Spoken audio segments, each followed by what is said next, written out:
a nuestra tercera entrega denominada El conflicto, dentro de nuestra serie Capacitaciones en habilidades de negociación para los directivos y rectores de la Secretaría de Educación. Finalmente, hemos querido tomar el siguiente concepto de conflicto como una forma de conducta competitiva entre personas o grupos sobre objetivos o recursos limitados, percibidos como mutuamente incompatibles o realmente incompatibles. En ocasiones se tiene como meta causar daño físico o psicológico a la contraparte.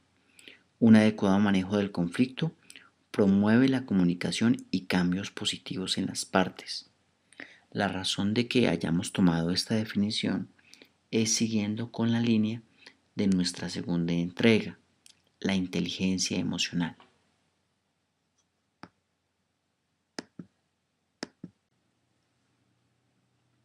Los siguientes elementos son los que se presentan frecuentemente en todo conflicto. El primero es: para que se presente un conflicto deben haber por lo menos dos partes. Segundo, debe haber escasez de algún recurso. Tercero, se presenta la existencia de una relación en la cual cada parte percibe a la otra como su enemiga. Siguiente, cada parte piensa que su objetivo es incompatible con el objetivo de la otra parte. A continuación, el conflicto tiene una tendencia inherente a escalar con el tiempo. Y por último, por regla general, todos los conflictos tienen soluciones.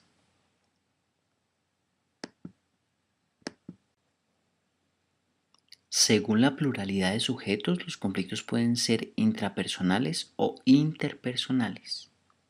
El conflicto intrapersonal es un estado al que accede un individuo cuando está motivado para dar lugar a dos o más respuestas mutuamente incompatibles.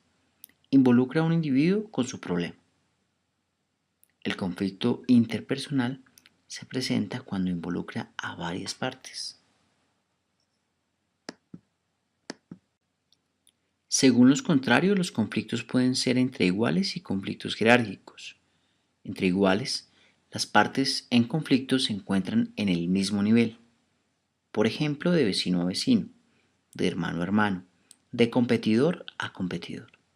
Mientras tanto, los conflictos jerárquicos son aquellos en que las partes no se encuentran en un mismo plano de igualdad.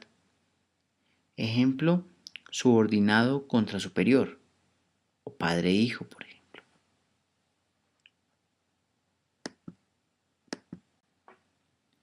De acuerdo con la percepción, los conflictos pueden ser genuinos o innecesarios. Los conflictos innecesarios son aquellos en los cuales los objetivos que buscan las partes se perciben como incompatibles, pero en realidad no lo son. Solo existen en apariencia, ya que no hay un verdadero desacuerdo. Los conflictos genuinos son aquellos en los cuales existe una situación en la cual el objetivo de las partes es realmente incompatible. Dentro de estos encontramos que hay conflictos de opinión y conflictos de intereses.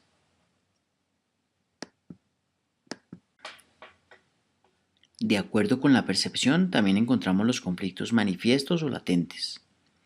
Los conflictos manifiestos son aquellos que son evidentes, que se presentan de un modo cierto, actual. Los conflictos latentes son aquellos que no se han manifestado exteriormente.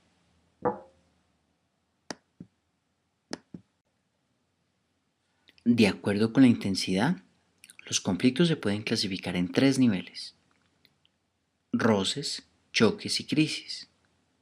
Cuando se presentan roces, podemos decir que el conflicto es de baja intensidad. Los choques se presentan cuando el conflicto es de mediana intensidad. Y cuando se habla de crisis, quiere decir que se ha presentado un conflicto de alta intensidad.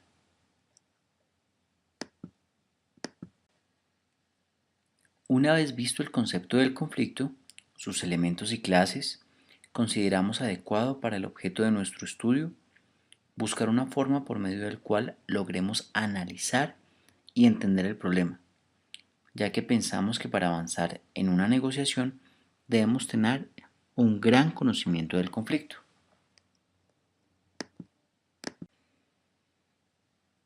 Para empezar, es necesario reconstruir la historia del conflicto, ya que saber la forma como se inició y cómo ha evolucionado a través del tiempo resulta invaluable al momento de buscar soluciones.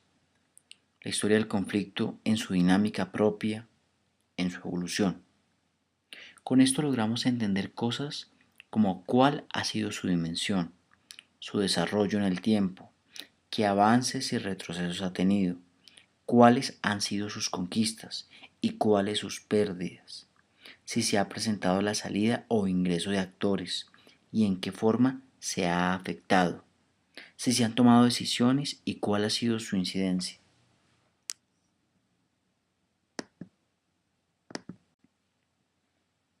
Con el fin de entender un poco más la parte inicial del problema, debemos formular unas preguntas claves para describir el momento del desafío. ¿Quién desafió a quién? ¿Cómo lo hizo? ¿En qué momento? ¿Sobre qué recurso lo hizo? Sobre las decisiones de quién quiso influir, cuáles fueron los resultados y adicionalmente formularse todas aquellas preguntas que usted considere oportunas para establecer ese punto de inicio.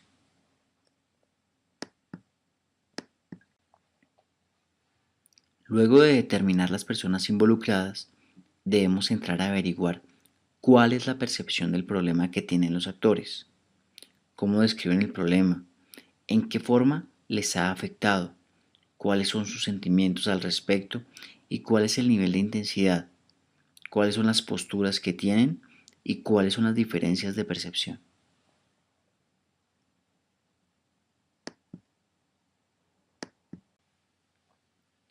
Por último, debemos tener en cuenta qué tipo de negociador es cada uno, la forma como se ha comportado durante la controversia, cuáles han sido tradicionalmente sus estrategias en momentos de confrontación, si tiene patrones de comportamiento predecibles, en qué forma manejan recursos como el tiempo, el dinero, la influencia política, la debilidad del contrincante y todo aquello que pueda identificar un perfil claro de negociador.